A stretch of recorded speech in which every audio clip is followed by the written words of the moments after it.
امام بخاری کہتے ہیں اگر محرم واجد النعلین ہو تو اس کے لیے خفین پہننا جائز ہے. اس میں تو کسی کا اختلاف نہیں، لیکن اس بات میں اختلاف ہے کہ مطلقاً خفین پہن سکتا ہے یا قطع کی شرط ہے. امام احمد بن حنبل فرماتے ہیں مطلقاً پہننا جائز ہے. جمہور علماء فرماتے ہیں کہ قطع من الکعبین ضروری ہے. امام بخاری نے ترجمے میں تو قطع کی قید نہیں لگائی اور باب میں دو روایتیں ذکر کی ہیں، ایک ابن عباس کی، دوسری ابن عمر کی. ابن عباس کی روایت میں وَلْيَقْطَعْهُمَا حَتَّى يَكُونَا أَسْفَلَ مِنَ الْكَعْبَيْنِ ہے. ابن عباس کی حدیث میں یہ زیادتی نہیں ہے. اب اگر ہم ترجمے کے اطلاق کو دیکھتے ہیں تو امام بخاری امام احمد کے ہم خیال نظر آتے ہیں اور یہی ظاہر ہے. اور اگر یہ دیکھتے ہیں کہ مصنف نے اپنے باب میں دو روایت، ایک مطلق ایک مقید ذکر کی ہے اور قاعدہ ایک ہی مسئلے سے متعلق دو روایتیں ہیں تو مطلق کو مقید پر محمول کیا جاتا ہے. اس کا تقاضا یہ ہے کہ ابن عباس کی روایت مطلقہ کو ابن عمر کی روایت مقیدہ پر محمول کیا جائے. اگر بخاری نے ان دونوں روایتوں کو یہاں ذکر کر کے اس بات کی طرف اشارہ کیا تو پھر امام بخاری رضی اللہ تعالی عنہ جمہور کے ہم خیال ہوں گے، لیکن یہ بات دل کو لگتی نہیں. اس لیے کہ اگر اس قید کو ملحوظ رکھا ہوتا تو ترجمے میں اس کو ذکر فرماتے. یہ تو بڑی اہم قید ہے. اب سوال یہ ہے کہ پھر انہوں نے جو دو روایتیں ذکر کی ہیں، ایک مطلق دوسری مقید، اگر ان کے نزدیک قید ملحوظ نہیں ہے تو روایت مطلقہ کے بعد مقیدہ کیوں لائیں، حدیث مقید کیوں لائیں؟ اس کا جواب یہ ہے کہ امام بخاری رضی اللہ تعالیٰ عنہ ہو سکتا ہے یہ اشارہ کرتے ہوں کہ روایت مطلقہ کے مقابل روایت مقیدہ ارجح. دارقطنی نے ابو بکر ابن زیاد نے شاپوری سے نقل کیا کہ ابن عمر کی حدیث مسجد نبوی کی ہے، مدینے کی ہے، اس لیے کہ اس کے بعد طرق میں مسجد کی تصریح و فی المسجد کی تصریح وارد ہوئی ہے. اور ابن عباس کی روایت حج کے اندر عرفات کی بعد کی، لہذا ہو سکتا ہے کہ یہ کہا جائے پہلے نبی پاک صلی اللہ علیہ وسلم ولیقطع کی قید لگائی اور بعد میں اس قید کو ترک فرما دیا. لیکن جمہور علماء کہتے ہیں کہ مسئلے سے متعلق یہ دو روایتیں ایک مطلق ایک مقید ہیں. ہو سکتا ہے کہ حضور صلی اللہ علیہ وسلم نے عرفات میں یہ قید ذکر کی ہو، ابن عباس نے نہ سنی ہو یا ذہول ہو گیا ہو. بہرحال مقام احتیاط میں احوط ہی طریقے کو اختیار کرنا چاہیے. یہ باب لکھ کر دینا چلیے. قال حدثنا ابو الوليد قال حدثنا شعبة قال اخبرني عمرو بن دينار قال سمعت جابر بن زيد قال سمعت ابن عباس رضي الله تعالى عنه قال سمعت النبي صلى الله عليه وسلم يخطب بعرفات من لم يجد عليه فليلبس الخفين ومن لم يجد ذلك فليلبس السراويل للمحرمين. وفي قال حدثنا احمد بن يونس قال حدثنا ابراهيم بن سعد قال حدثنا ابن شهاب عن سالم عن عبد الله سئل رسول الله صلى الله عليه وسلم ما يلبس المحرم من الثياب فقال لا يلبس القميص ولا العمامه ولا السراويل لا تبلغ البرنس ولا الثوب مسه زعفران ولا برص وإن لم يجدن عليه فليلبس الخفين واليقطعهما وإن لم يجدن عليه فليلبس الخفين واليقطعهما حتى يكون أسفل من الكعبين. وبالإسناد المتصل منا إلى أمير المؤمنين بحديث رسول الله صلى الله عليه وسلم وفي عبد الله بن خالد رضي الله عنه قال باب إذا لم يجد الإزار فليلبس السراويل. فليلبس السراويل کیا مرتبہ ٹوک چکا. امام بخاری رحمۃ اللہ علیہ کہتے ہیں اگر کسی کے پاس لنگی نہ ہو تو پاجامہ پہن لے. یہاں امام بخاری رضی اللہ تعالیٰ عنہ فلیلبس امر کا صیغہ استعمال کیا اور خفین کے متعلق لبس الخفین فرمایا، فلیلبس نہیں کہا. حافظ ابن حجر کہتے ہیں اس کا سبب قوت دلیل ہے، لیکن حافظ کی تقریر ضعیف ہے، اس لیے کہ خفین کے بارے میں بھی دلیل قوی وارد ہے. ہمارے حضرت شیخ فرماتے ہیں وجہ یہ ہے کہ محرم کے لیے خفین کا پہننا لازم ہے، لیکن اگر لنگی نہ ہو تو سراویل کا پہننا لازم ہے. پھر آگے یہ اختلاف کہ مطلقاً جائز ہے یا پھاڑ کر لنگی بنا کر پھر پہننا جائز ہے. امام احمد فرماتے ہیں مطلقاً جائز ہے، یہی اہل حدیث کا مذہب ہے اور شافعیہ کا اصح قول ہے. امام بخاری کی بھی یہی رائے ہے، انہوں نے اسی لیے فتح کی قید نہیں لگائی ہے. اور حنفیہ امام مالک فرماتے ہیں کہ فتح شرط ہے، پھاڑ کر لنگی بنائے اور پھر پہنے، اس لیے کہ لبس مخیط محظورات احرام میں سے اور عذر کی وجہ سے فدیہ ساقط نہیں ہوتا. دیکھو حضرت کعب بن عجرہ رضی اللہ عنہ کو جمعیں لگ گئیں، آپ نے سر مڈانے کی تو اجازت دے دی، لیکن اسی کے ساتھ فدیہ کا امر بھی فرما دیا. امام بخاری وغیرہ کی رائے یہ ہے جہاں جتنا وارد ہے اتنا اتباع کیا جائے. فدیہ اعظم ہے تو حضور سے فدیہ دینے کی تصریح ہے، بلکہ لبس سراویل میں کوئی تصریح نہیں. وہاں علی الاطلاق فلیلبس السراویل ہے، اس کی فرق کی قید زیادت علی النص ہے. ہم نے اپنے بچپن میں جب یہ مسئلہ پڑھا تو ہماری سمجھ میں نہیں آتا تھا کہ پاجامہ پھاڑ کر لنگی کیسے بنے گا. اس لیے کہ ہم لوگ جو پاجامہ پہنتے تو کھڑا پاجامہ تو پھاڑ کر لنگی پہن نہیں سکتا. اس کے بعد جب ہم نے پیشاوری اور ترکی شلواریں دیکھی تب سمجھ میں آیا کہ اس کو پھاڑ کر لنگی بنا سکتے ہیں. لیکن یہ ایک بدیہی بات ہے کہ ہر جگہ وہی پاجامہ نہیں ملتا.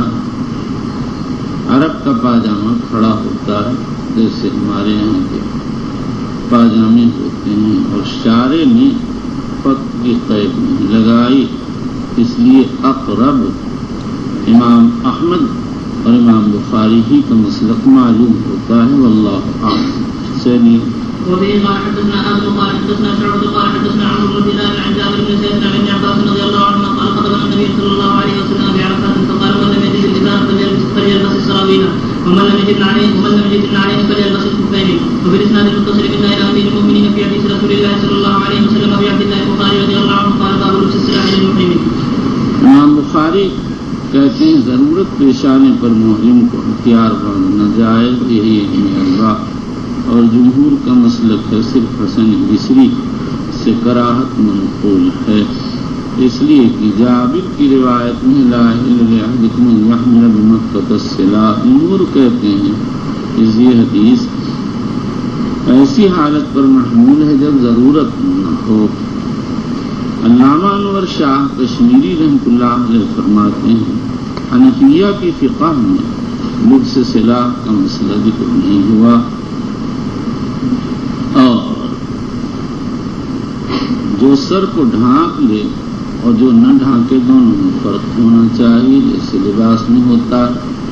میں کہتا ہوں یہ اتنا بڑا عرصہ اس امام سے کیسے واقف ہو گیا، تعجب ہے. ذات خالد جامع کے قلم سے لغزش ہو گئی، ورنہ سلاح کے لبس کا حکم حنفیہ کی معروف کتابوں میں موجود ہے. صاحب المختار، صاحب برقی مختار وغیرہ نے تصریح کی ہے، اور یہ لکھا ہے ہتھیار پہننا تلوار لٹکانا جائز ہے۔ ابن عابدین کہتے ہیں اس میں زرہ داخل نہیں، اس لیے کہ وہ ملبوسات میں سے ہے۔ چلیے ہاں، اکرمہ کہتے ہیں اگر دشمن کا خوف ہو ہتھیار پہنے لیکن فدیہ، تو بخاری کہتے ہیں فدیہ کا دعویٰ کے دعویٰ میں منفرد ہیں تو ان کا مطابق و موافق نہیں ہے۔ محققین علماء فرماتے ہیں شاید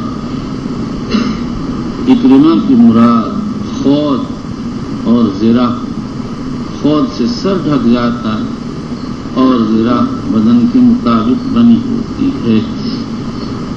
اگر کسی شخص نے خود کو پہن لیا یا زرہ کو پہن لیا تو اس کے لیے فدیہ واجب ہوگا۔ امام نووی وغیرہ نے اسی طرح یہ توجیہ کی ہے۔ اس صورت میں اب کوئی اشکال باقی نہیں رہا، اور حنفیہ مالکیہ اور حنابلہ کی کتابوں میں لکھا ہوا اور یہ شافعیہ کی کتابوں میں بھی ہے کہ احرام کی حالت میں خود پہننا یا زرہ پہننا ممنوع ہے۔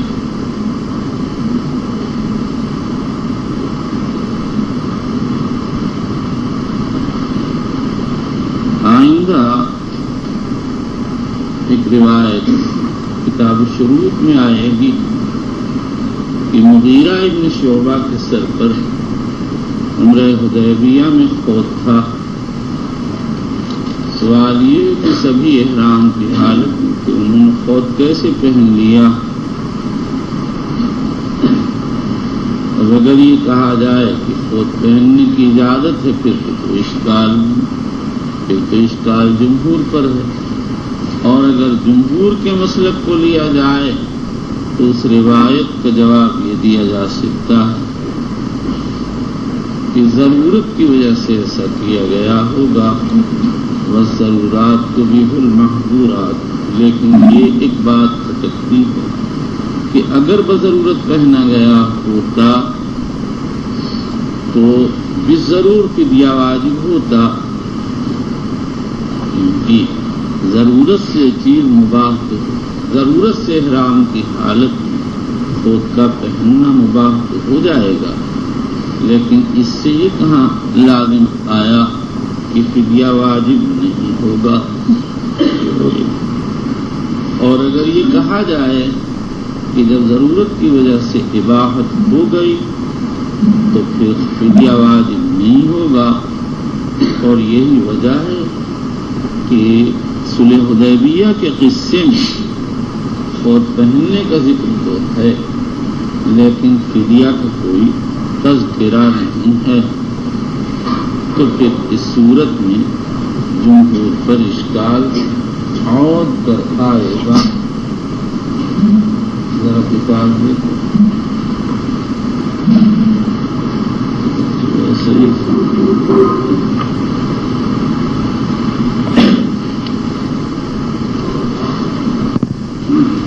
والمغيرة بن شعبة قائم على رأس النبي صلى الله عليه وسلم مع السيف عليه المغفر۔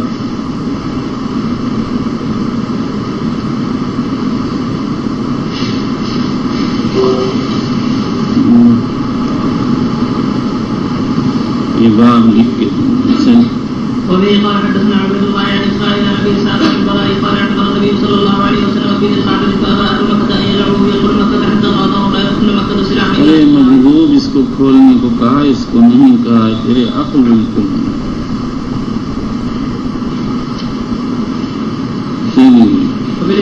میں کہہ رہا ہوں وہ سمجھ رہا ہے۔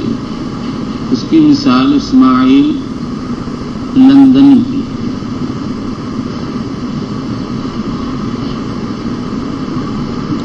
میں نے اشارہ کیا وہ کتاب اٹھا اور میں اپنے کام میں مصروف ہو گیا، حضرت کو پتہ ہی نہیں۔ بالکل چلیے وبالإسناد تھرڈیئر ہے، تھرڈیئر ایک کمپنی ہے، اس کے بہت لیبر ہیں کہ ان لیبروں میں کون ہے؟ آپ تو سبھی لوگوں کا نام داخل ہے، خوشی کا اظہار کیجیے سب، بلکہ تم تو تھرڈ ایئر سے نیچے کچھ ہو تو اس میں داخل ہے، فیلئر، وہ میں بھول گیا، تھرڈ ایئر نہیں فیلئر۔ یہ فیلئر کیا چیز ہے؟ تم لوگ کہہ دینا فیل سے ماخوذ ہے، اس کے معنی ہاتھی، فیلئر ہاتھی والا۔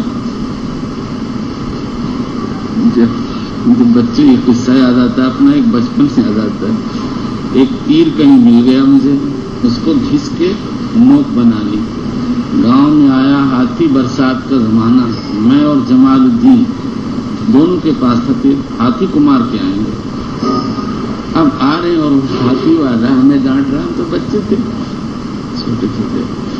اس کے بعد اس نے صاحب ہاتھی کو ہماری طرف گھمایا ذرا سا، اس کا مقصد دورانا تھا برسات کا زمانہ اور پانی میں کھیتوں میں چل رہا تھا، لگے ہم لوگ وہاں سے کوئی رخ ہی نہ کیا، جب بہت قریب گاؤں کے آ گئے تو مڑ کے دیکھیں ہاتھی جا رہا، اس کے بعد سے ہمت ہی نہ ہوئی کہ ہاتھی کو مار کے آئیں گے، اس نے سمجھ کر کام کیا، ہاتھی کا خاصہ ہے، اگر ذرا بھی اس کو کوئی ایسے ٹھوکر مار دے فوراً مارتا ہے۔ چلیے وبالإسناد المتصل من أمير المؤمنين في حديث رسول الله صلى الله عليه وسلم وفي عبد الله بن خالد رضي الله عنه قال کہ آپ لوگوں کو ہمت کے بچپن کی بیوقوفی اور کیا چلے تھے ہاتھی کو تیر مارنے کے لیے۔ چلیے کہ اگر ہم لوگ مل جاتے تو کیا کرتے؟ آپ مار دیتے، چھوڑ نہیں سکتے۔ چلیے کہ ہمیں قتل کر دیتے، نہیں بھائی کہ تیر سے مار دیتے، نہیں، پھر کس چیز سے مارتے؟ چھڑی وڑی سے مار دیتے۔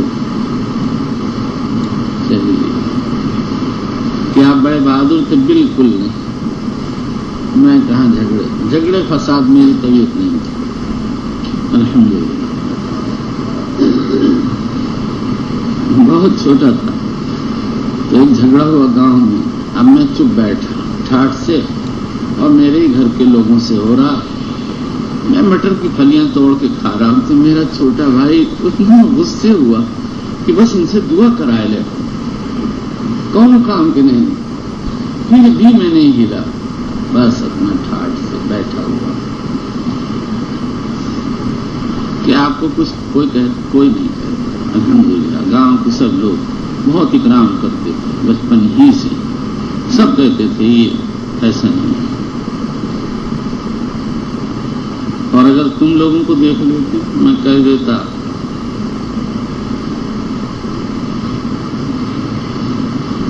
لوگ سمجھ جاتی ہے گھوں پارٹی۔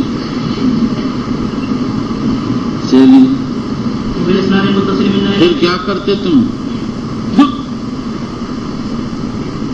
لاٹھی مارتے دور کرتے کہ آپ کیوں نہیں کرتے؟ بیوقوف تھا بچوں، شرارت آتی نہیں۔ میرا چھوٹا بھائی شرارت کر رہا، رفیع الدین نے کہا یونس اپنے بھائی کو منع کرو، میں نے کہا منع۔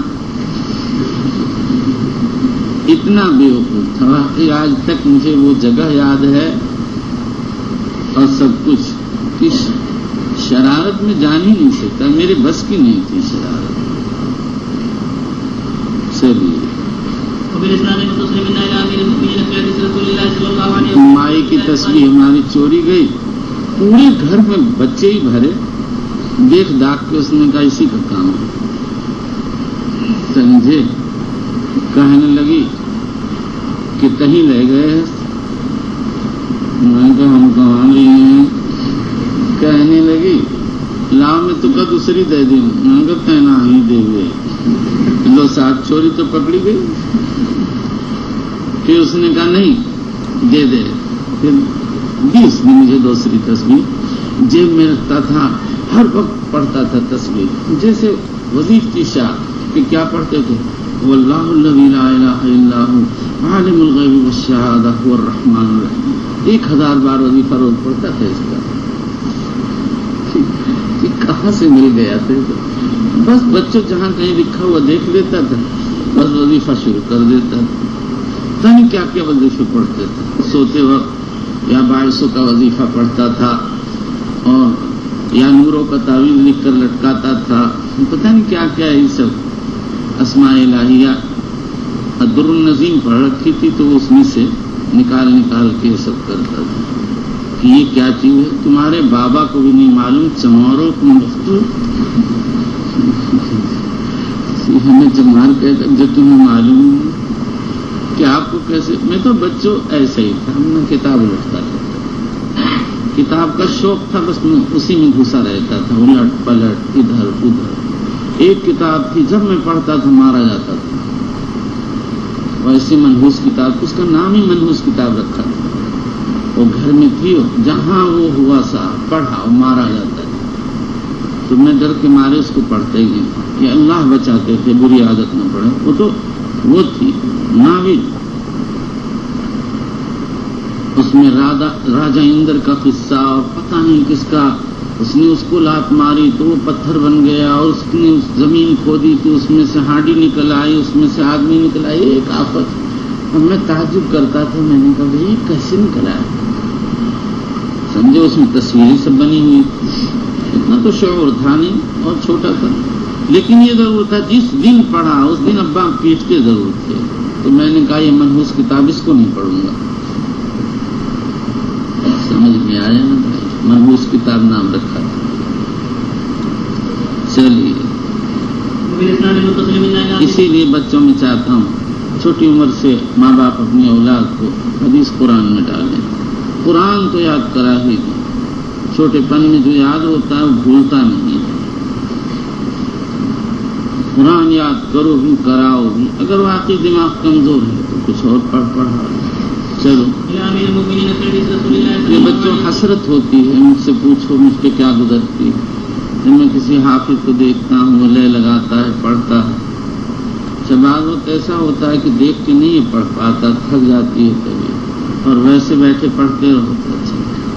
مسجد نبوی میں نے دیکھا ایک جوان کمبل اوڑھے لیٹا ہوا، میں سمجھا سو گیا، میں اٹھ کے چلا کسی اپنی ضرورت کے لیے، اور دیکھا اس کا سب بند اور ہونٹ چل رہے بڑی تیزی کے ساتھ.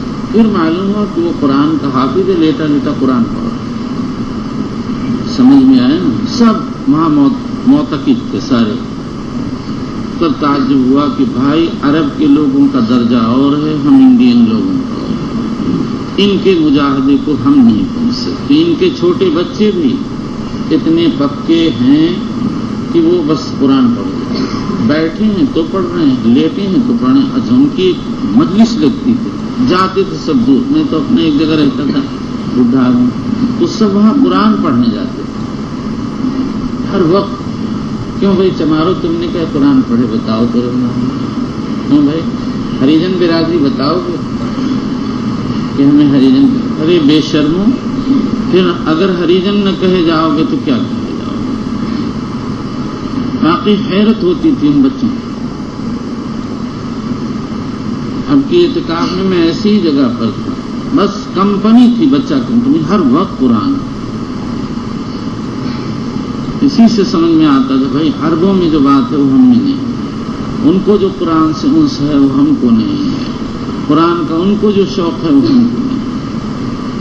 لیکن اس کہہ لینے سے میں کہتا ہوں کیا ہو، کچھ بھی نہیں ہوا. یہ بھی ہم کو بھی پیدا کرنا چاہیے، ہمیں پڑھنا چاہیے. ہاں ہم کو کس چیز کا ہے، اگر دیکھ کھنکھنائے پلاؤ پک رہی ہے، مزہ آ رہا ہے، بس ہر وقت کھانے کا اور پینے. چلیے وبالإسناد المتصل من امير المؤمنين في حديث رسول الله صلى الله عليه وسلم وفي حديث البخاري رضي الله عنه قال باب دخول الحرم يوم الفتح بغير احرام. حضرت امام بخاری رحمہ اللہ فرماتے ہیں حرم اور مکہ میں بلا احرام داخلہ جائے. اگر کوئی شخص نسک کے ارادے سے آ رہا ہے اس پر تو احرام بالاجماع ہے، اور اس کے ما سوا میں اختلاف. امام شافعی اپنے مشہور قول میں فرماتے ہیں مطلقاً احرام واجب نہیں. امام ابو حنیفہ کہتے ہیں مطلقاً واجب ہے، صرف صاحب حاجت متقررہ کے متعلق فرماتے ہیں کہ وہ داخل المیقات کسی جگہ کا قصد کرے اور اس کے بعد پھر وہاں سے آگے کا قصد کرے تو اس سے احرام ثابت ہو جائے گا. اور امام مالک اور امام احمد فرماتے ہیں صاحب حاجت متقررہ پر تو احرام ہے نہیں، اور صاحب حاجت غیر متقررہ پر احرام ہے. اور قتال مباح کے لیے اگر کوئی جائے تو بعض مالکی احرام واجب کہتے ہیں، امام احمد اور مالکیہ دوسرے قول میں واجب نہیں کہتے.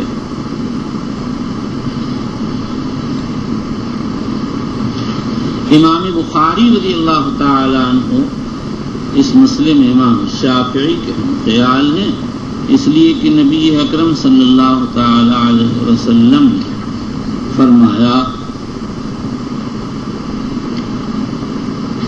قُلْنَ لَهُنَّ وَلِكُلِّ آتٍ أَتَى عَلَيْهِنَّ مِنْ غَيْرِهِنَّ مِمَّنْ أَرَادَ الْحَجَّ وَالْعُمْرَةَ، جو حج و عمرہ کے ارادے سے آئے اس کے ذمہ احرام واجب ہے. چلیے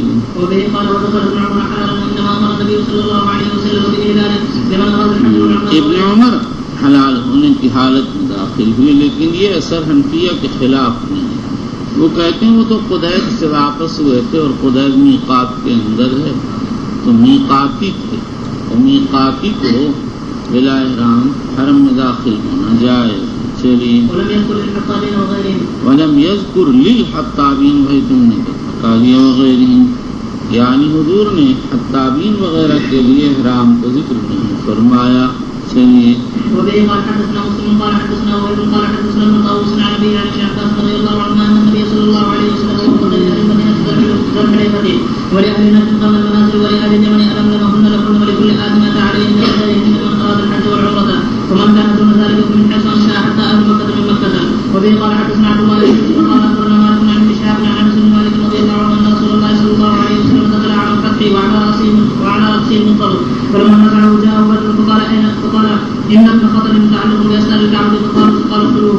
یہ حدیث امام مالک ابن شہاب زہری سے نقل کرتے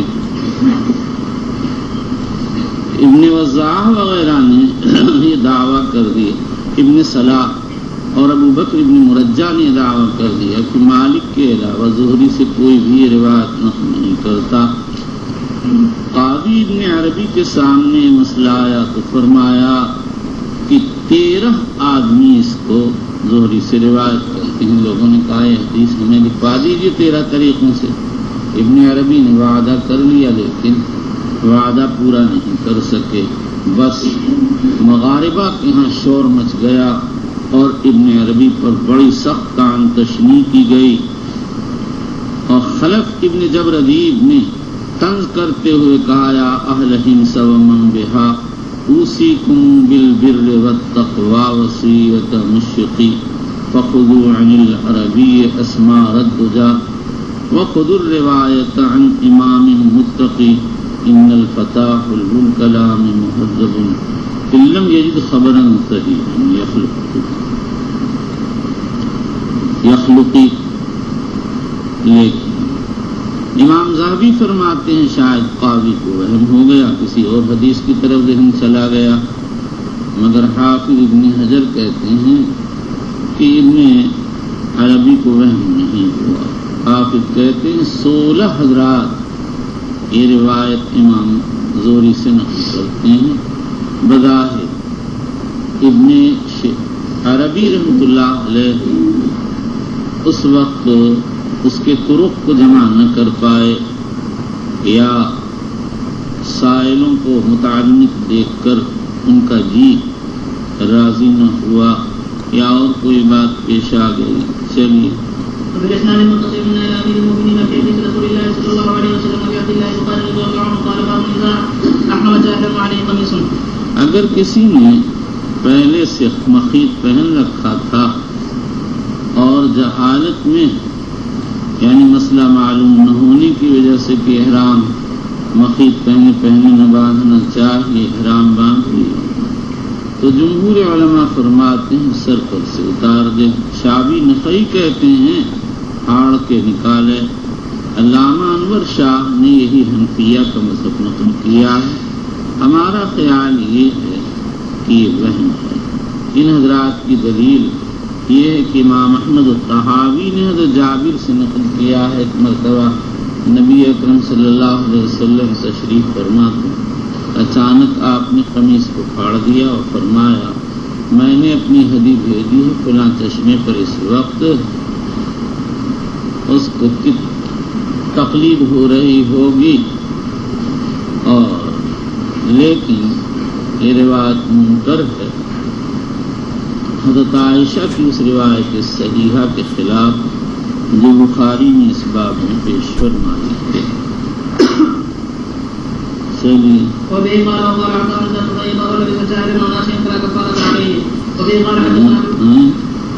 حضرت یعلا کی اس حدیث کے خلاف ہے جو اس باب میں مصنف نے پیش کی ہے۔ چلو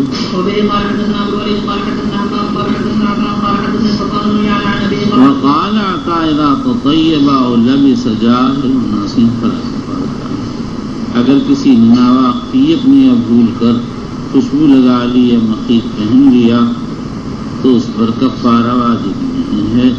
یہی حضرت امام شافعی بن منذر کا مذہب اور امام احمد کا ظاہر مذہب ہے۔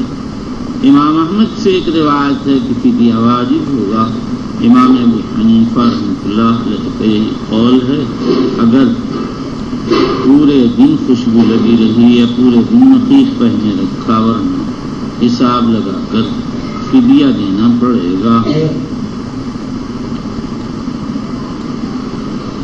چلیے مالک کہتے ہیں اگر اتفاقی ہو تو کوئی حرج نہیں، تمادی ہو لمبا ہو جائے مسئلہ تو فدیہ واجب ہے۔ چلیے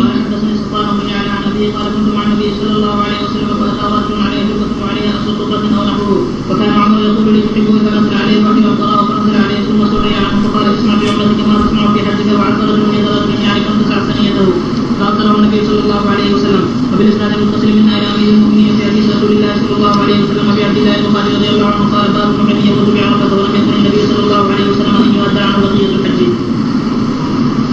اگر کوئی شخص حج کے لیے جا رہا اور راستے میں اس کا انتقال ہو جائے تو اس کی طرف سے حج کرانا واجب ہے۔ امام شافعی، امام احمد اور بہت سے علماء کہتے ہیں واجب ہے اور سارے مال میں سے خرچہ لیا جائے گا۔ امام مالک ابو حنیفہ فرماتے ہیں اگر وصیت بالحج کی ہے تو پھر اس صورت میں ثلث مال میں سے خرچہ لیا جائے گا۔ پھر آگے اس میں بھی اختلاف ہے کہ کہاں سے حج کرایا جائے گا۔ مالک و احمد اور ابو یوسف و محمد اور شافعی فی القدیم کہتے ہیں جہاں وفات ہوئی۔ امام ابو حنیفہ کہتے ہیں اپنے شہر سے۔ امام شافعی قول جدید میں کہتے ہیں اپنے شہر کے میقات سے۔ پھر اس کے بعد حنفیہ شافعیہ کہتے ہیں اگر جس سال حج فرض ہوا اسی سال نکل پڑا تو اس کی طرف سے حج بدل کرانا ضروری نہیں ہے۔ ہاں اگر اس نے تاخیر کی حج اس کے ذمہ مقرر ہو گیا تو پھر ضروری ہوگا۔ امام بخاری رضی اللہ تعالیٰ عنہ نے موت بعرفہ کی قید سے اشارہ کر دیا کہ جو عرفات میں مر جائے اس کی طرف سے حج نہیں کرایا جائے گا، اس لیے کہ معظم حج عرفہ ہے۔ اصحاب سنن اربعہ کی حدیث ہے الحج عرفہ، اور اگر کوئی آدمی پہلے مر جائے تو اس کی طرف سے حج کرایا جائے گا۔ غالباً اسی لیے امام بخاری نے اس کے بعد الحج والنظر عن المیت کا ترجمہ منعقد کیا ہے۔ وهذا من اشارات المصنف الدقیقة التي قل من يتنبه لها الا من وفقه الله منه۔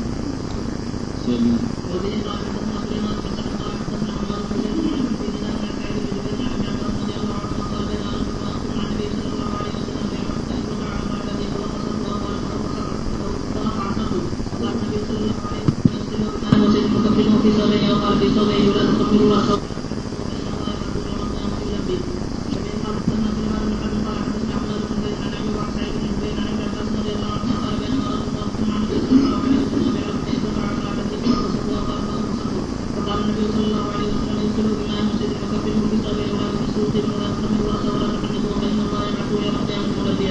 وبالإسناد المتصل من أمير المؤمنين في حديث رسول الله صلى الله عليه وسلم في عبد الله بن عمر رضي الله عنه قال قال سنة المحرم إذا مات.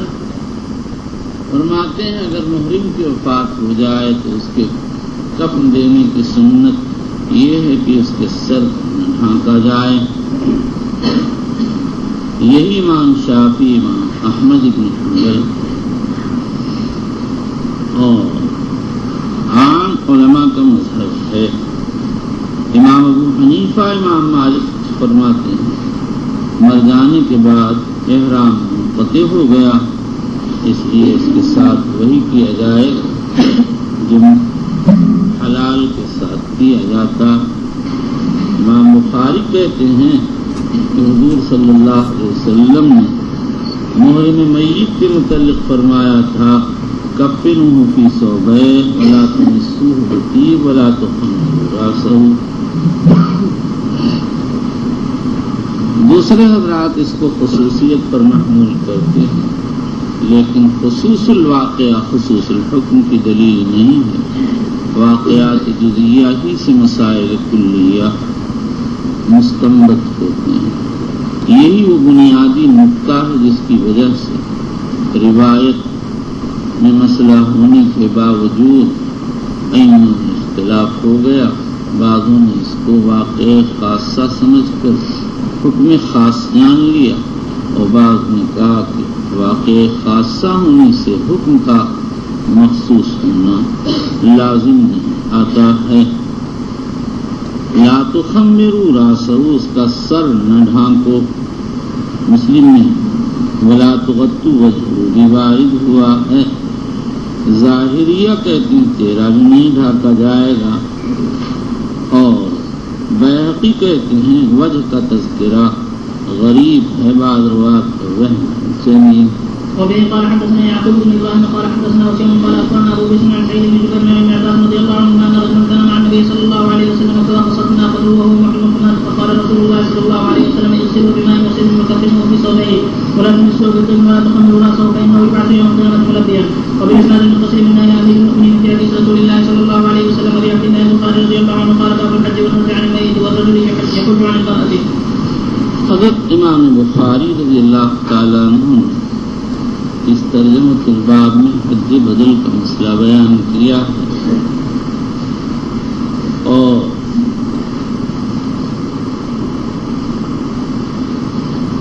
حج فرض کے اندر حج بدل کے سلسلے میں امام بخاری کے پاس کوئی روایت نہیں تھی. ہاں حج نظر کے حج بدل کے سلسلے میں روایت موجود تھی. امام بخاری نے اسی سے حج فرض کے حج بدل کا مسئلہ فرما لیا. اسی لیے انہوں نے ترجمہ میں الحج عن المیت کے ساتھ ساتھ بیچ میں والنظر کا لفظ داخل فرما دیا اور یہ بتا دیا جو نظر عن المیت کے ادا کرنے کا مسئلہ ہے وہی حج عن المیت کے ادا کرنے کا مسئلہ ہے. جب میت کی طرف سے مرنے کے بعد اس کی نظر کا پورا کرنا مطلوب تو اس کے حج کا بھی پورا کرنا مطلوب ہوگا. کسی مر جانے والے کے مر جانے پر اس کی طرف سے حج بدل کرایا جا سکتا ہے یا نہیں، اس مسئلے میں اختلاف ہے. ایک سعید بن منصور نے بسند صحیح ابن عمر سے نقل کیا لا یحج احد عن احد. یہی ابراہیم النخعی بن ابی ذئب کا مسلک اور امام مالک کی ایک روایت ہے. جمہور علماء ارشاد فرماتے ہیں میت کی طرف سے حج بدل جائز ہے. پھر اس کے بعد امام شافعی، امام احمد کے یہاں مطلقاً حج بدل کرایا جائے گا خواہ وصیت کی ہو یا نہ کی ہو، اور امام ابو حنیفہ اور امام مالک رحمۃ اللہ علیہ فرماتے ہیں اگر وصیت کی ہو تو حج بدل ثلث مال میں سے کرایا جائے گا.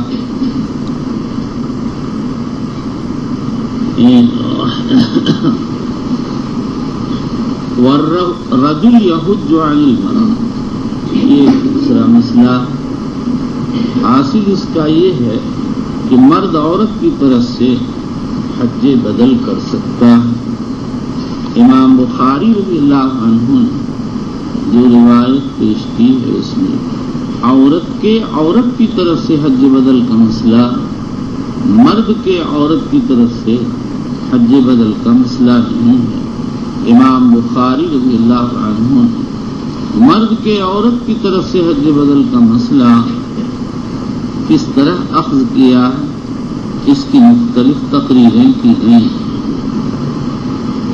علامہ ابن بطال اور زرکشی کہتے ہیں کہ لفظ اقضو سے اخذ کیا ہے، یہ صیغہ مذکر ہے۔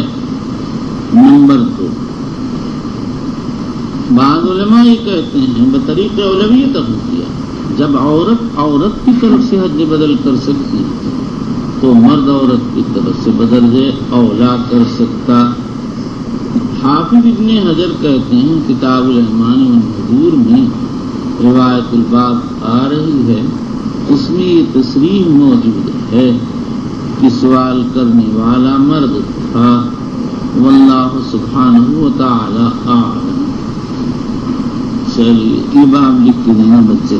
قال حدثنا موسى بن اسماعيل قال حدثنا ابو عوانة عن ابي بشر عن سعيد بن جبير عن ابن عباس رضي الله عنهما ان امرأة من جهنة جاءت النبي صلى الله عليه وسلم فقالت ان امي نزلت فقلت فارتبت حتى ماتت فاخرج عنها فقال ارجعي عنها الا لو كان على امي بدين فكنت قاضية تحب الله والله اعلم بالوفاء وبالاسلام المسلمين الى امير المؤمنين في حديث رسول الله صلى الله عليه وسلم عن عبد الله بن خالد رضي الله عنه قال لا تصدع من لا يستطيع الخروج على راحلته۔ جو آدمی سواری پر نہیں رک سکتا، اصطلاح شریعت میں ایسا شخص معذور کہلاتا ہے، جو اس میں مفعول کا صیغہ ہے عذب سے، جس کے معنی ہے قطع۔ معذور کو معذور اس لیے کہتے ہیں کہ وہ اپنی کمزوری کی وجہ سے مقطوع عن السفر ہو جاتا ہے۔ یہاں امام بخاری رضی اللہ تعالیٰ عنہ نے معذور کی طرف سے حج بدل کرنے کا مسئلہ بیان کیا، اور معذور کی طرف سے حج بدل کرنا فرع ہے اس پر حج بدل کے واجب ہونے کی۔ تو گویا امام بخاری رحمۃ اللہ علیہ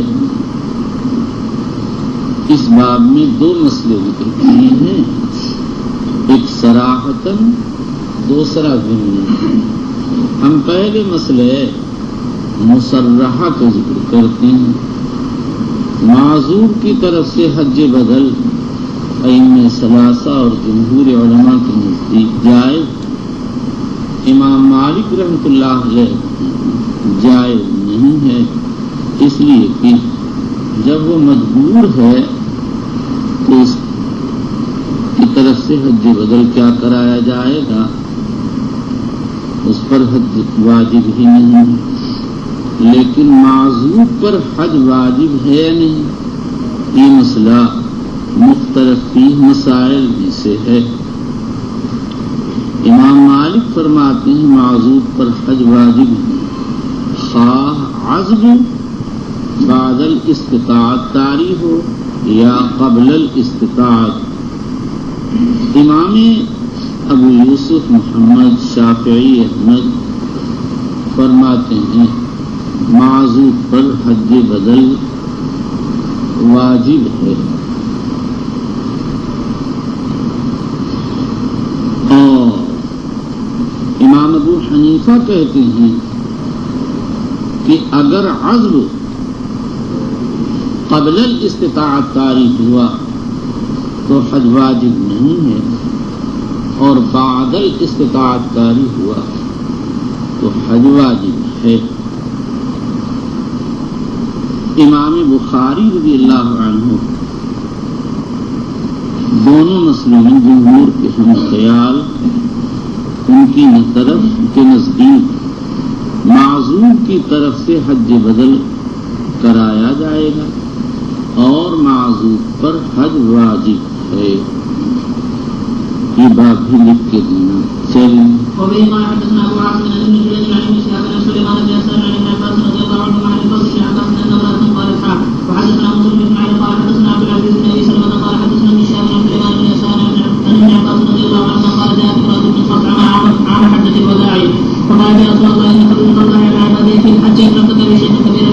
أن يستوي على راحلة الحاج صيام عثمان أحج عنه قال نعم. وبالإسناد المتصل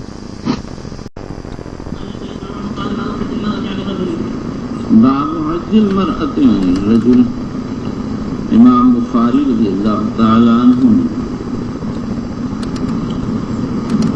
اس ترجمے سے مسئلہ بیان کیا ہے کہ عورت مرد کی طرف سے حج بدن کر سکتی ہے. جمہور علماء کے مسلک ہے. حسن بن صالح اس کو مطروح کہتے تھے. ابن منذر کہتے ہیں وَهَذِهِ غَفْلَةٌ عَنْ ظَاهِرِ السُّنَّةِ.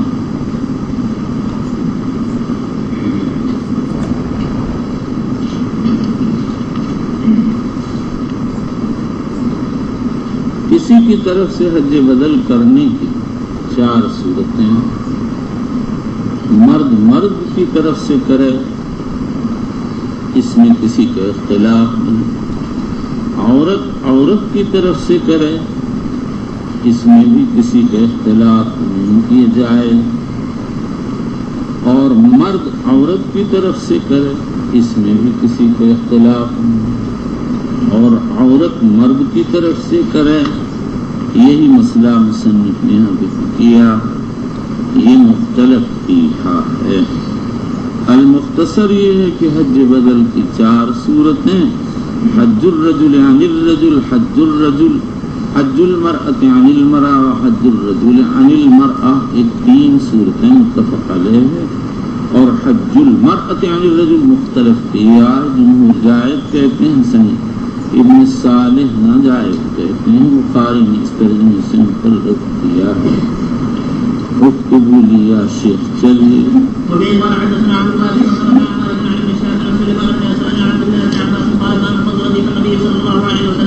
وجاء المال من فصل وجاء بالفضل ينظر اليها وتنظر اليه فجعل النبي صلى الله عليه وسلم يصفون الفضل الى الشق الاخر فقالت یہ بہت تفصیل بھی اس میں کر دی، اس کو نہ لکھنا.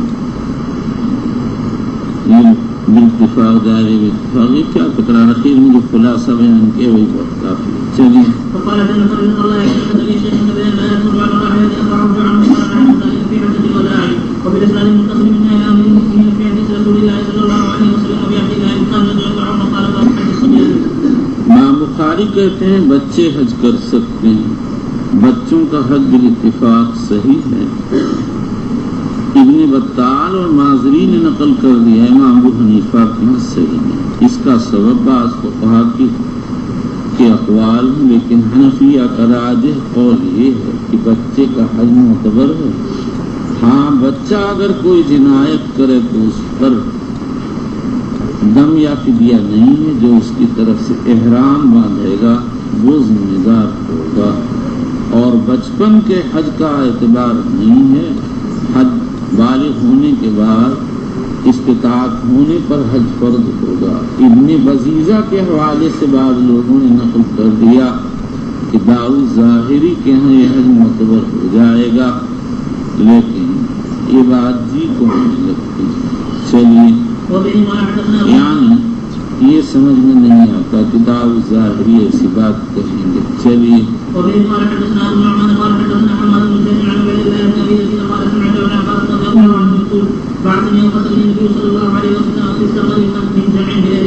ثقل سامان یعنی جب سامان مزدلفہ سے مینا جانے لگا تو حضور صلی اللہ علیہ وسلم نے اس کو ساتھ آگے بھیج دیے. چلیے.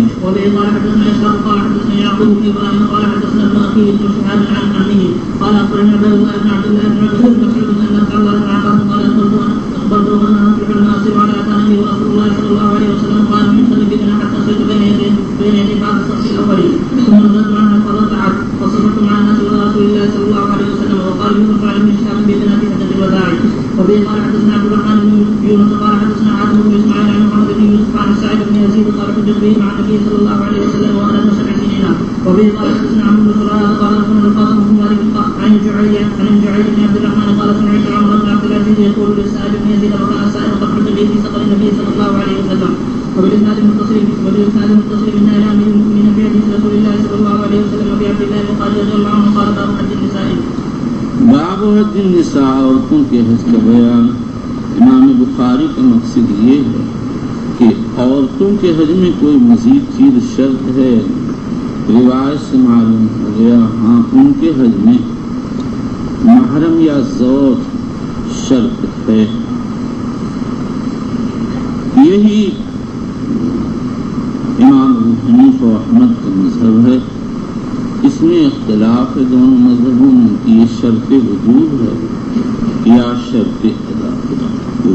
امام مالک امام شافعی فرماتے ہیں کہ محرم شرط نہیں ہے.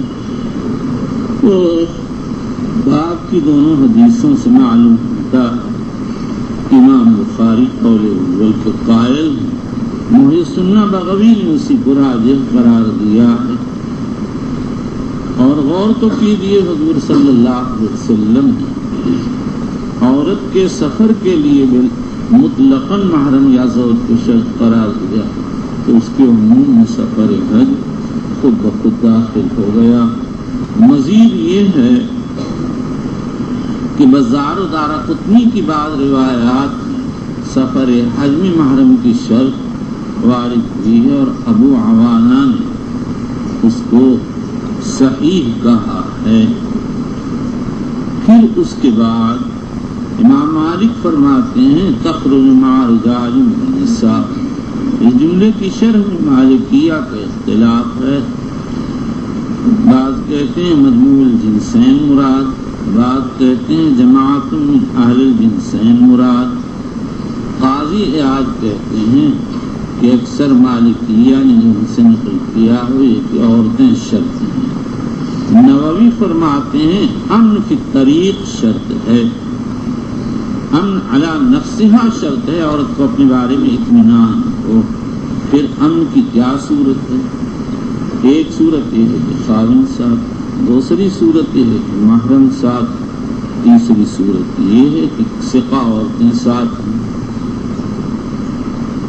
اگر ان تینوں میں سے کوئی ایک صورت پائی جائے تو شافعیہ کے ہاں حج لازم، اور اگر کوئی صورت نہیں تو حج لازم نہیں. ہاں ایک ثقہ عورت ہونے کی صورت میں حج لازم تو نہیں ہوگا لیکن عورت کے لیے سفر کرنا مباح ہوگا.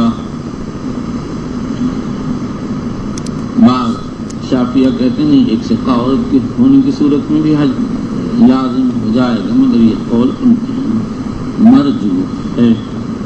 چلیے. وبه قال لي احمد بن محمد قال حدثنا ابراهيم بن سعد بن ابي عبد قال حدثنا عمر بن ازواج النبي صلى الله عليه وسلم في اخر حجه حجتها. یہ آخر حجت حجہا کا مطلب یہ ہے کہ ازواج مطہرات کی خواہش تھی کہ وہ حج کریں. حضرت عمر رضی اللہ عنہ سے اجازت لیتی رہیں لیکن انہیں اجازت نہیں. اپنی زندگی کے آخری سال میں اجازت دے دی اور عبد الرحمن بن عوف اور حضرت عثمان کو ساتھ کر دیا. عثمان آگے آگے اور عبد الرحمن بن عوف پیچھے پیچھے چلتے تھے. اس سے یہ بات اخذ کی گئی ہے کہ عورت کو سفر کرنے کے لیے محرم ضروری نہیں ہے. عثمان اور عبد الرحمن محرم ازواج مطہرات کے محرم نہیں، لیکن جو لوگ محرم کو ضروری قرار دیتے ہیں وہ کہتے ہیں یہ قضیہ خاصہ ہے، ازواج مطہرات کا ہے. دنیا جانتی ہے کہ ان کو کیا مقام حاصل ہے، ان کے بارے میں وہ خوف و خطر نہیں جو عام عورتوں کے بارے میں ہے. اور امام ابو حنیفہ رحمۃ اللہ علیہ سے منقول ہے، وہ فرماتے تھے سارے لوگ ان کے محرم ہیں، وہ امہات المومنین ہیں. لیکن اس قول پر جمہور نے اعتراض کیا کہ یہ عمومیت عزت و احترام کی ہے، یہ عمومیت محرمہ نہیں ہے، اور اسی لیے ازواج مطہرات کے ساتھ خلوت جائز نہیں ہے. واللہ تعالی اعلم. چلیے. وبه قال حدثنا مسدد قال حدثنا عبد الواحد قال حدثنا حبيب بن ابي عمرو قال حدثنا عائشه بنت طلحه عن عائشه ام المؤمنين قالت قلت يا رسول الله الا نصوم ونجاهد معكم فقال لكم احسن الجهاد وابنى والحج حج مبرور. فقالت عائشه فلا ادع الحج بعد اذ سمعت رسول الله صلى الله عليه وسلم. وبه قال حدثنا ابن عمر قال حدثنا حماد بن زيد عن عبد عن ابي معبد قال ابن عباس عن ابن عباس رضي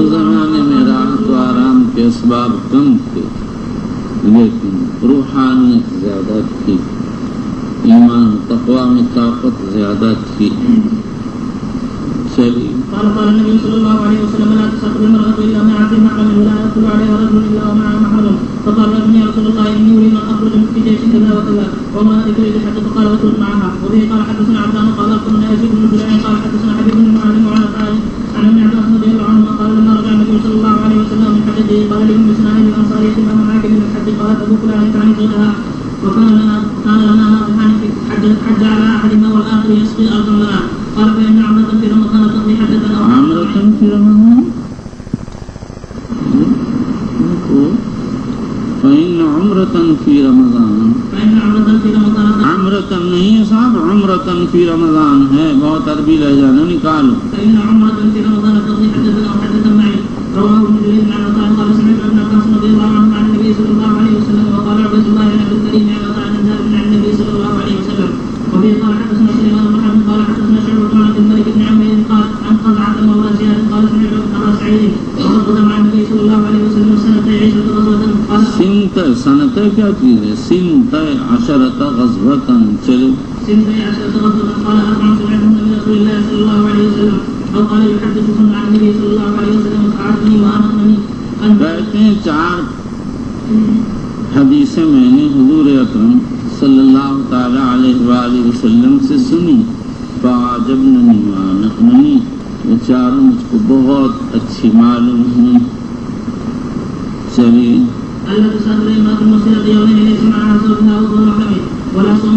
عورت کے تنہا سفر کرنے کے لیے کی اجازت نہیں، محرم یا دو شرط ہے. یہ مسئلہ ابواب تفصیل الصلاۃ میں آ چکا. چلیے. یوم فطر و اضحیٰ کے روزے کا مسئلہ کتاب الصیام میں انشاءاللہ آئے گا. چلیے. صلاۃ بعد العصر بعد الصبح کا مسئلہ ابواب مواقیت میں آ چکا. چلیے. یہ مسئلہ ابواب تطوع میں آ چکا. چلیے.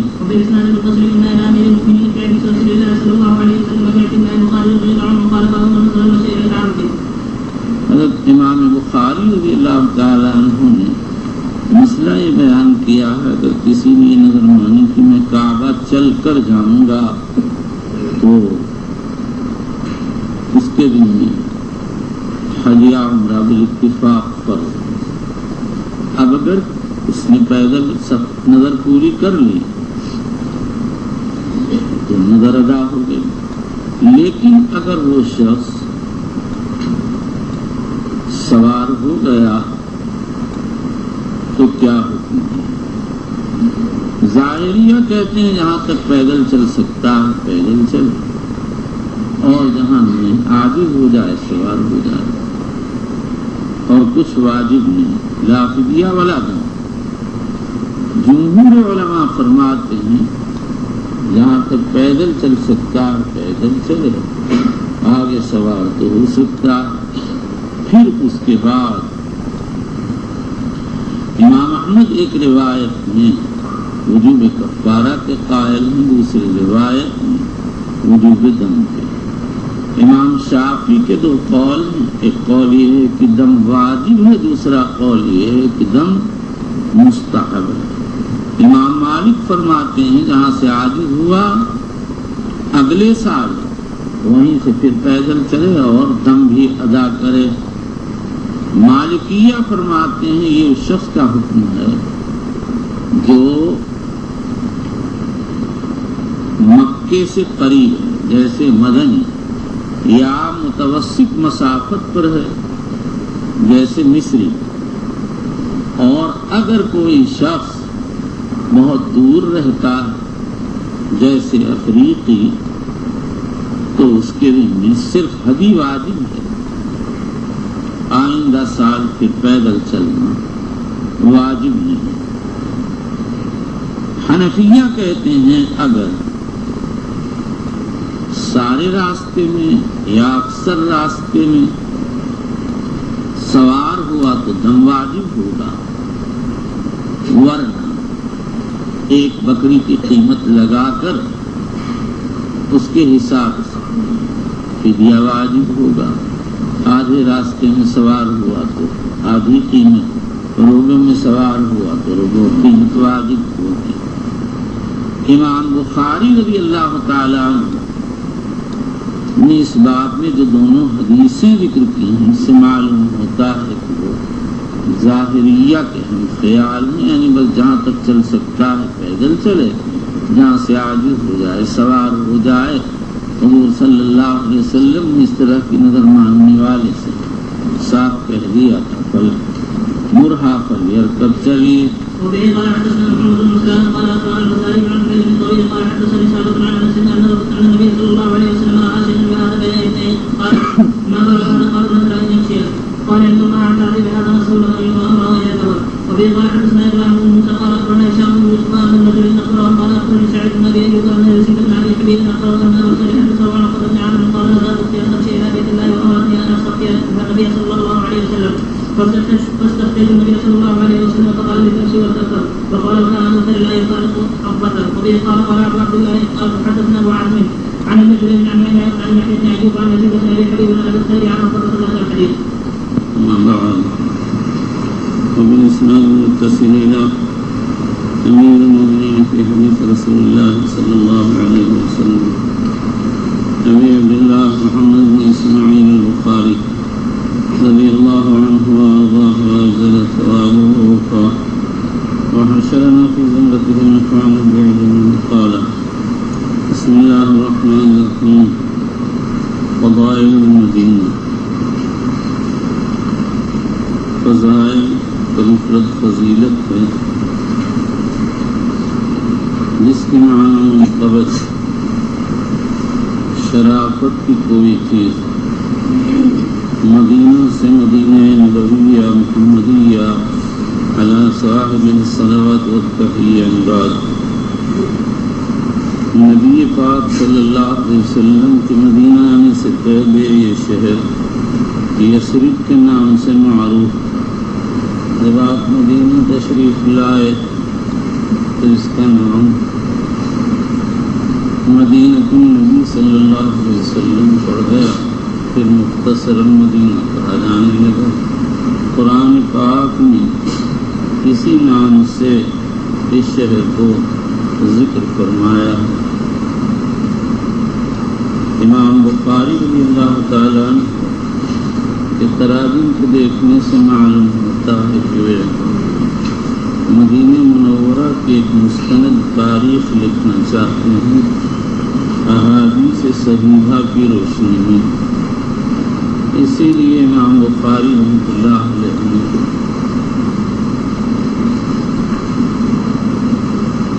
لابط المدینہ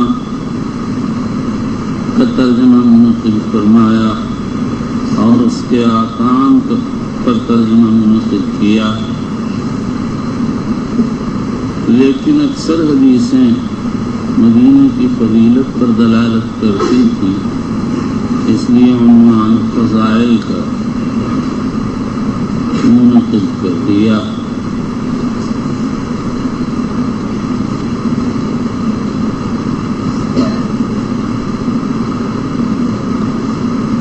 مدینہ شریفہ کے بہت سے نام ہیں. عبدالعزیز دراوردی کہتے ہیں ہم کو یہ خبر پہنچی مدینہ کی 40 نام. علامہ مجد الدین فیروز آبادی نے 60 اور نور الدین سمودی نے 94 اسما ذکر کی ہیں. اور جب اسما معانی حسنہ پر مشتمل تو مسمہ کے شرافت پر دلالت کرتی ہیں. حج سے اختتام پر مصنف نے عنوان اس لیے منعقد کیا کہ حج حضور صلی اللہ تعالی علیہ وسلم کی شریعت کو مکے میں ادا کیا جاتا ہے. حج کے ضمن میں مکہ کے آثار کا تذکرہ خود بخود آ گیا، لہذا مناسب معلوم ہوا کہ مدینہ کے آثار کا تذکرہ فراغت حج سے فراغت کے بعد کر دیا جائے، اس لیے کہ مدینہ نبی اکرم صلی اللہ تعالی علیہ وسلم کی آخری قیام گاہ ہے اور آپ کی دائمی خوابگاہ، وہیں آپ کی مسجد بھی ہے۔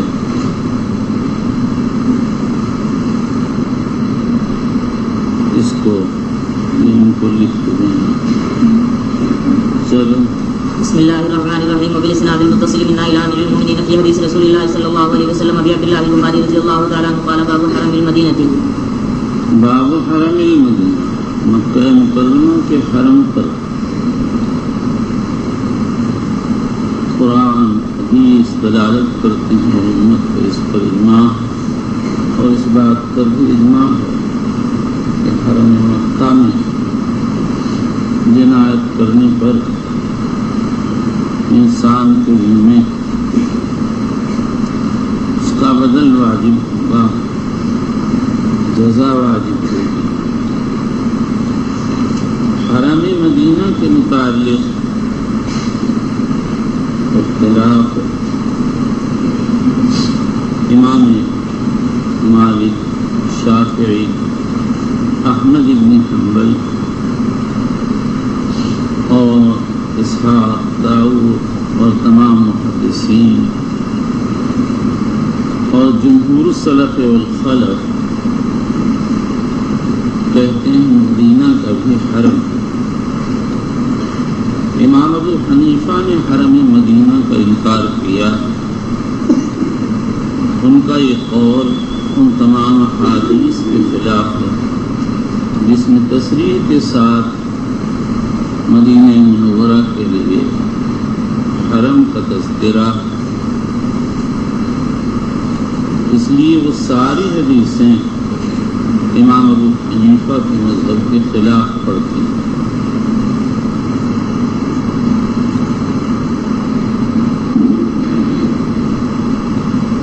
یہاں پہنچ کر امام طحاوی رحمۃ اللہ علیہ مسئلے کو سنبھالنے کی کوشش کی اور فرماتے ہیں کہ مدینہ کا ایسا حرم نہیں جیسا مکے کا حرم، اور احادیث میں جو مکے مدینے کے لیے حرم ثابت کیا گیا اس کا مقصد صرف مدینہ کی زینت کا ابقاء، اسی لیے نبی اکرم صلی اللہ علیہ وسلم اس کے آکام کے حد کرنے سے منع کیا۔ اخرجہ الطحاوی۔ علامہ انور شاہ کشمیری رحمۃ اللہ علیہ فرماتے ہیں اگر امام ابو حنیفہ یہ فرما دیتے لہا حرم لا کحرم مکہ تو بات وہی ہوتی جو انہوں نے کہی ہے، لیکن الزام جاتا والحق قد یعتریہ سوء تعبیری، لیکن یہ جو تصور کیا جاتا کہ امام ابو حنیفہ اپنے قول میں منفرد ہیں، اگر اس کے معنی یہ ہیں کہ ان اربع میں سے منفرد ہیں تو پھر تو ٹھیک ہے، ورنہ ویسے امام صاحب منفرد نہیں ہیں۔ سفیان ثوری اور ابن مبارک سے بھی یہ نقل کیا گیا کہ مدینہ کے حرم نہیں ہے۔ البتہ یہ مسئلہ ضرور غور طلب ہے کہ ان حضرات کے الفاظ کیا ہیں اور وہ کہاں جا کر پہنچتے ہیں، آیا وہیں پہنچتے ہیں جہاں امام ابو حنیفہ کا قول پہنچا ہے یا اور کہیں، یہ چیز تفتیش طلب ہے۔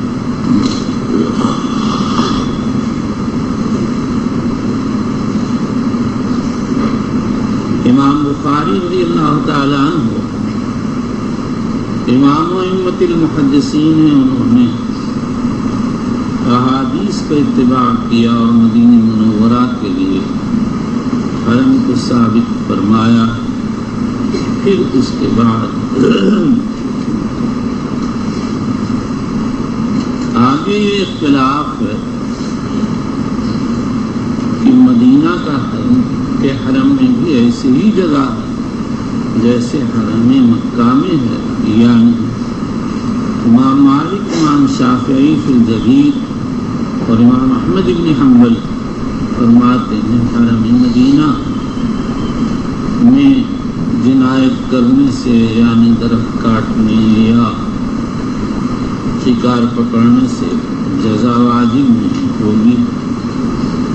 امام شافعی قول قدیم میں ابن منذر، امام احمد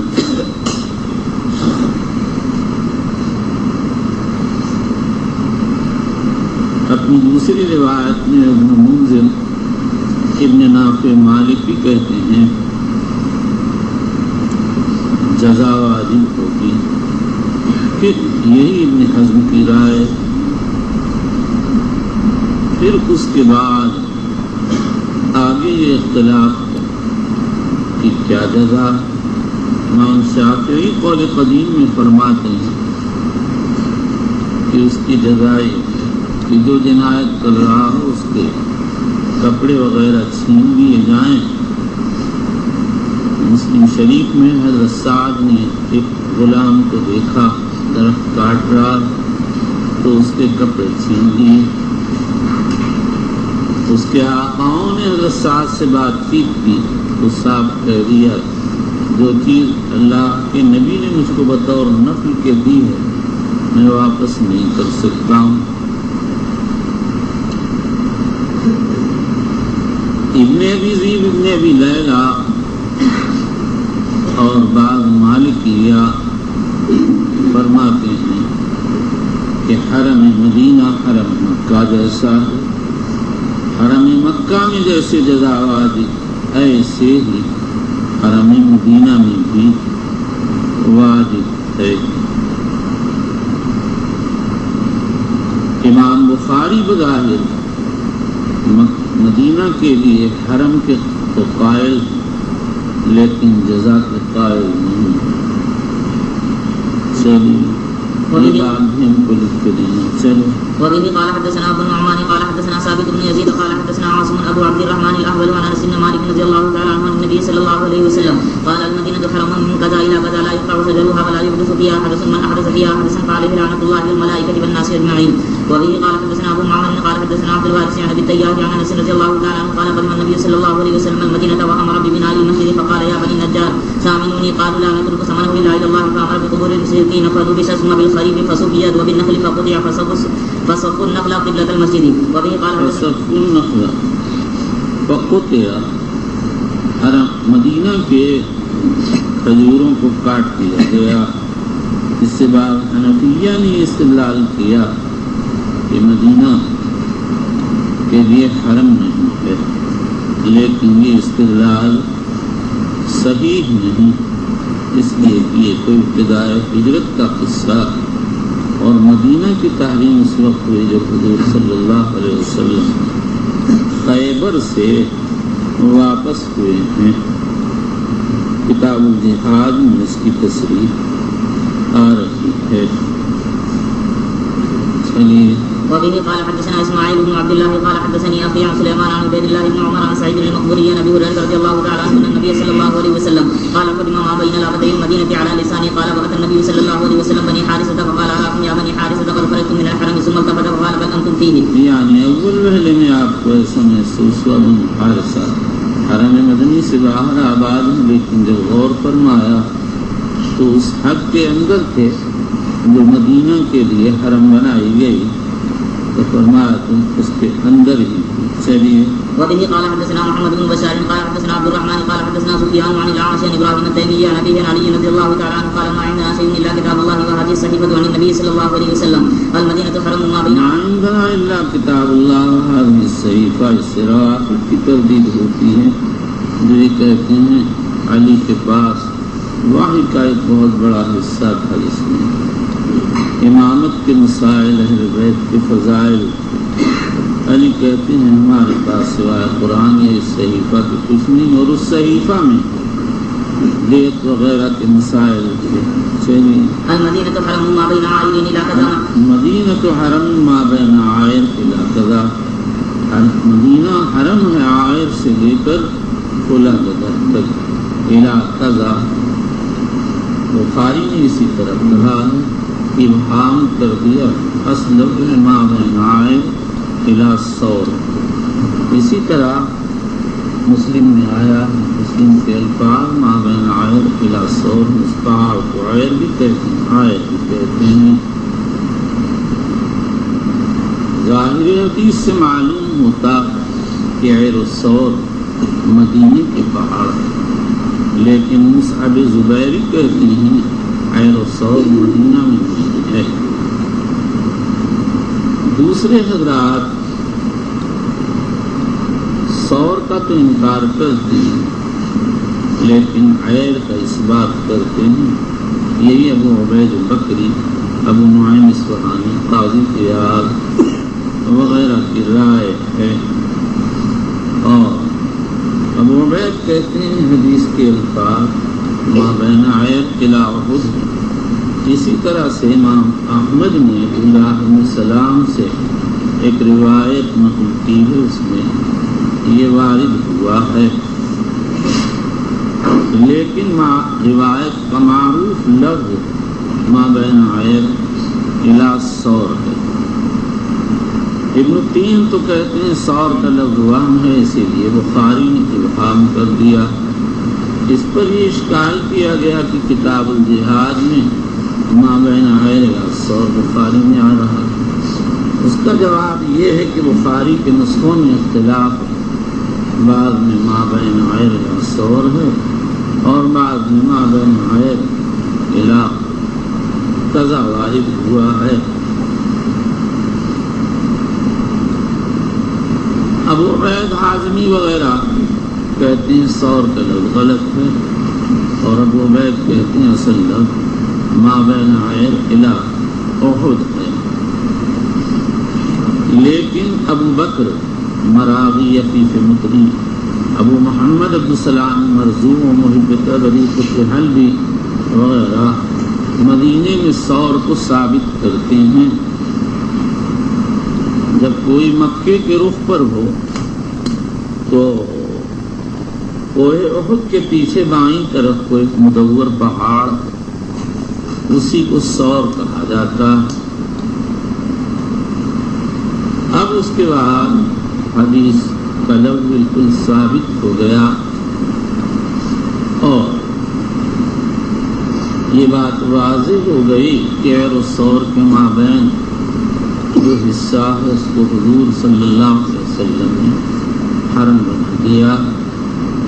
اگر عیر الی احد ہوتا تو اس کا حاصل بھی وہی کرتا، کیونکہ صور احد کے پیچھے ہی پڑتا، اور اگر بالفرض مدینے میں نہ عیر ہوتا نہ صور، اور مصعب زبیری کی بات صحیح ہوتی تو پھر اس صورت میں حدیث محتاج توجیہ ہوتی۔ حافظ ابو موسیٰ المدینی نے اس کی دو توضیحیں کی ہیں۔ نمبر 1، نبی اکرم صلی اللہ علیہ وسلم کا مقصد یہ ہے کہ عیر الصور جو مکے کے پہاڑ ہیں، ان دونوں پہاڑوں کے بیچ میں جتنا فاصلہ ہے اتنا فاصلہ مدینہ منورہ میں حرم بنایا جا رہا۔ نمبر 2، فرماتے ہیں یہ بھی ممکن ہے کہ حضور صلی اللہ علیہ وسلم نے ارتجاعاً مدینے کے دونوں پہاڑوں کا نام عیر الصور رکھ دیا، لیکن جب یہ معلوم ہو چکا کہ عیر الصور مدینے ہی کے پہاڑ ہیں تو پھر ان دونوں توجیہ کی کوئی ضرورت باقی نہیں۔ یہ بھی لکھ کے دینا چلیے۔ من احدث فيها حدثا او غاب محدثا فعليه لعنة الله والملائكة حدث بدعت الحاد چلیے۔ لا يقبل منه صرف ولا عدل، وقال ذمة المسلمين واحدة فمن اخبر مسلما فعليه لعنة الله والملائكة۔ ذمہ امان، اخبار عہد توڑ دینا، امن کو توڑ دینا چلیے۔ فعليه لعنة الله والملائكة والناس اجمعين، لا يقبل منه صرف ولا عدل، ومن تولى قوما صرف ولا عدل، فریضہ اور نافلہ وقیل غیر ذلك چلیے۔ ومن تولى قوما بغير اذن مواليه فعليه لعنة الله والملائكة والناس اجمعين، لا يقبل منه صرف ولا عدل، قال ابو عبد الله عبد الفداء وفي الاسناد المتصل منا الى امير المؤمنين في حديث رسول الله صلى الله عليه وسلم بعبد الله البخاري رضي الله تعالى عنه قال باب فضل المدينة وإنها تنفي الناس. باب فضل المدینہ وإنها تنفی الناس. مدینہ کی فضیلت کا بیان، مراد ایک خاص امر کی فضیلت ہے، اس کا بیان آگے. وإنها تنفی الناس، اور وہ لوگوں کو باہر نکال پھینکتا ہے. الناس میں اسلام عہد کا ہے، اس سے مراد شرار، یعنی جو لوگ شریر ہوتے ہیں وہ مدینے میں رک نہیں پائیں گے، نکال باہر کرے گا. بظاہر اس سے مراد آخر زمانہ ہے، اور ہو سکتا ہے کہ ہر زمانہ مراد ہو. ہر زمانے ہی میں مدینے سے بدعقیدہ اور بدعتی لوگ نکلتے اور نکالے جاتے رہتے ہیں. اور یہاں پر سوال یہ ہے، امام بخاری رحمۃ اللہ علیہ نے آئندہ صفحے پر ایک ترجمہ منعقد کیا، المدینہ تو تنفی الخبث، مدینہ میل کچیل کو نکال پھینکتا. تو الفاظ بدل گئے لیکن معنی ایک میں تکرار ہو گیا. اور معنی ایک اس لیے ہے کہ جب شرار جائیں گے تو ان کے ساتھ ان کا شر جائے گا. لہذا نفی شرار سے نفی شر خود بخود سمجھ میں آ گیا. تو نفی شر کے لیے مستقل ترجمہ منعقد کرنے کی کیا ضرورت تھی؟ اس کا جواب یہ ہے، نفی شریر کے لیے نفی شر لازم نہیں ہو سکتا ہے. شریر باہر ہو جائے لیکن وہ اپنا شر پھیلا جائے اور اس کا اثر مدینے میں باقی رہے. اس لیے ضرورت پیش آئی کہ یہ معلومات کی جائے کہ شریر کے نکلنے کے بعد اس کے شر کا کیا حال ہوگا. روایت نے بتا دیا کہ اس کا شر بھی مدینہ باہر پھینک دے گا. یہ بات لکھ کے دینا چلی. وبه قال حدثنا عبد الله بن يوسف قال اخبرنا مالك عن يحيى بن سعيد قال سمعت ابا الهباب سعيد بن يسار يقول سمعت ابا هريره رضي الله تعالى عنه يقول قال رسول الله صلى الله عليه وسلم امرت بقريه تاكل القرى يقولون يثرب وهي المدينه تنفي الناس. میرا ایک ہاتھ دھلا دو اور آدھی چائے لاؤ، اس کو ہاف چائے دو ہاف پیسہ لو. اتنا بڑا گھڑا میں نہیں پیتا ہوں، میں تھوڑی چائے پیتا ہوں. یہ امین چائے بناتا ہے ایسے جیسے معلوم اللہ جانے کیا ہے. کسی بنگالی کی دیگچی میں سے اسے پانی نکال کے لا کے دے دیتا ہے، اس میں اتنا تکلیف ہوتی ہے، اس کو آتا نہیں. اس نے بہت منطقیں ایجاد کی. چائے کیوں خراب ہے؟ پتی خراب ہے، اچھا سا. چائے کیوں خراب ہے؟ کہ دودھ خراب ہے، اچھا سا. نئی پتی دے دی، دودھ بھی اچھا دے دیا. چائے کیوں خراب ہے؟ چپ چاپ، کوئی جواب نہیں. اب اس نے روز ہی خراب کرنا شروع کر دیا. معلوم نہیں کیا منطق اس میں کرتا رہتا ہے. میرے خیال میں یہ اوپر رکھ کر چپ ہو جاتا ہے، کسی اور کام میں لگ جاتا ہے، وہ پک کڑوی ہو جاتی ہے. صبح اس نے چائے پلائی، اتنی خراب ابھی پلائی، اتنی خراب، جتنا خراب خود اتنی خراب چائے، جتنی خراب تم لوگ. کہ ہمیں کیوں کہتے ہیں بس کیا کہتے ہیں بچے. رات کتنی تکلیف تھی، میں تو بیٹھا رہا ایسے ہی، پتہ نہیں کتنی رات تک. تھوڑا سا سویا ہوں، چھوٹی سی رات، دیر سے سویا، نہ معلوم کتنی بار میری آنکھ کھلی اور پھر سویرے آنکھ کھلی. حالانکہ میں پیشاب کر کے اتنی جلدی کیا پیشاب کرتا پاگا. لیکن پیشاب ایسا ہو گیا جیسے امریکہ، کہ امریکہ کیسا، یعنی جیسے امریکہ ستاتا ہے اس طرح پیشاب کا تقاضا ہوا. ناک کے نیچے بہت درد، بہت مجبوراً گیا، پیشاب کر کے آیا. تہجد کا وقت میں پڑھ سکتا تھا، لیکن اگر پڑھ لیتا تو اب پڑھا نہ سکتا، اس لیے پھر لیٹ گیا. بس بیٹھا رہا، آنکھ مونے رہا. آنکھ مون کے تقریباً 20 منٹ شاید مجھ کو نیند آئی. پھر لڑکے نے کہا 4:45 ہو گئے. پھر اٹھ کے وضو کر کے نماز پڑھی. بس نماز پڑھ کے بیٹھا، پھر پیشاب کا تقاضا، بہت تکلیف. میں نے کہا اٹھوں گا نہیں جب تک اشراق نہیں پڑھ لوں گا، چاہے موت نکل جائے۔ بس بیٹھے ہی رہ گیا۔ اس کے بعد جب میں نے اشراق پڑھ لیا پھر اس کے بعد پیشاب کیا گیا۔ شیطان تو چاہتا ہی ہے کوئی نہ کوئی منطق گھساتا رہے، کرنے نہیں دے، کچھ بدماش آتا ہے ستاتا رہتا ہے۔ میں نے کہا تیری ایسی تیسی نہیں موتوں گا، تو کیا سمجھتا ہے؟ چلیے، لیکن آپ لوگ ایسا نہ کریں گے۔ میرا منہ تھوڑا ہوتا ہے اندر، وہ ویسے بیماریوں اور کمزوریوں کی وجہ سے معلوم ہوتا بہت تقاضا ہے، ورنہ میں نے بچپن میں ایک مرتبہ منہ روک لیا۔ دادا نے کہا حقہ بھر لا، اب گیا حقہ بھرنے اور موت رہا نہیں، بس موت نے مارا زور سے، اب تمام لنگی خراب، چھوٹا سا تھا، اب تک وہ جگہ یاد ہے کہ کیوں کر رہے تھے، بس خام خواہ بےوقوفی بچپن۔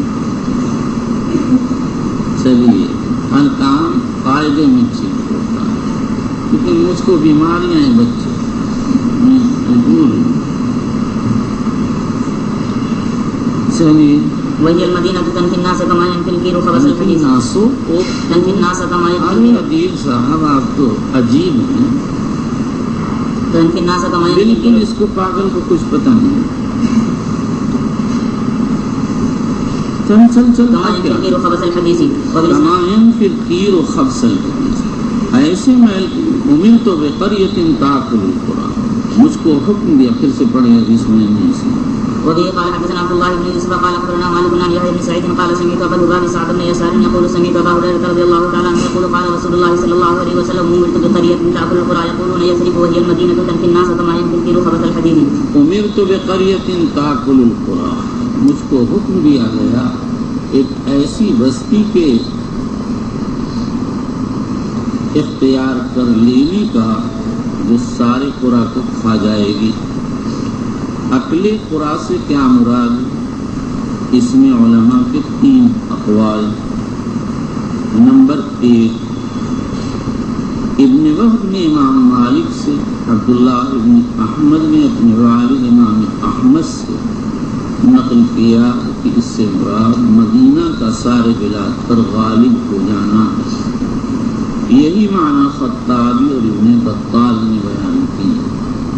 نمبر 2، قاضیۃ الوحاد مالکی فرماتے ہیں کہ اس سے مراد غلبہ فی الفضل ہے، یعنی مدینہ سارے بلاد پر فضیلت میں فائق ہو جائے گا۔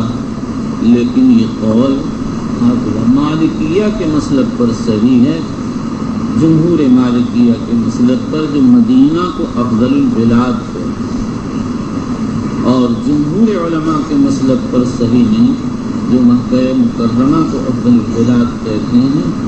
ترمذی کی ایک صریح حدیث ہے، جب حضور صلی اللہ علیہ وسلم مکے سے نکلے مقام حضورہ پر کھڑے ہوئے تو آپ نے فرمایا انک لاحب ارض اللہ الی اللہ ولولا ان اہلک اخرجوا ما خرجت منہ۔ یہ بالکل نص قاطع ہے، ابن عبد البر رحمۃ اللہ علیہ وغیرہ نے اس کی تصریح فرمائی ہے۔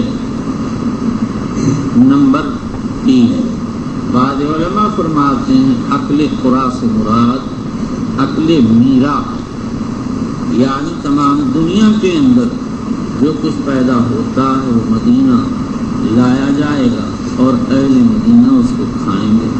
واقعی میں ایسا دیکھا جاتا ہے، دنیا میں جہاں کوئی چیز پیدا ہوتی ہے وہ تو جار کے ذریعے کھینچ کھنچا کر مدینے پہنچ جاتی ہے۔ یقولون یثرب وہی المدینہ، لوگ اس کو یثرب کہتے ہیں حالانکہ مدینہ۔ یہ کہنے والے منافقین تھے اور تنقیص کی نیت سے کہتے تھے، اس لیے کہ یا تو یہ سرب سے ماخوذ ہے جس کے معنی فساد ہے، اور یا تصریف سے ماخوذ ہے جس کے معنی ہے توبیخ و ملامت۔ اسی لیے ایک حدیث میں آیا ہے عن البراء رضی اللہ عنہ قال قال رسول اللہ صلی اللہ علیہ وسلم من قال للمدینہ یثرب فلیستغفر اللہ، جو مدینہ کو یثرب کرے وہ اللہ سے استغفار کرے. رواہ احمد بن حنبل من سمى المدینہ یثرب، رواہ احمد بن حنبل وعمر بن شبہ فی اخبار المدینہ. مدینہ کا نام تو طابہ جیسا کیا گیا، تنفی الناس کما ينفی الکیر خبث الحدید، شرار کو ایسے نکالتے گئے جیسے بھٹی میل لوہے کے میل کو نکال پھینکتی ہے. الکیر بکسر الکاف، کیر الحداد. ابن جوزی کہتے ہیں اس سے مراد بھٹی جو مٹی کی بنائی جاتی ہے. بعض کہتے ہیں جیسے ابو عمرو شیبان کی کیر تو کہتے ہیں بھوکنی کو جو چمڑے کی ہوتی ہے جس سے ہوا بھری جاتی ہے، اور جو مٹی کی بنتی ہے اس کو کور کہا جاتا ہے.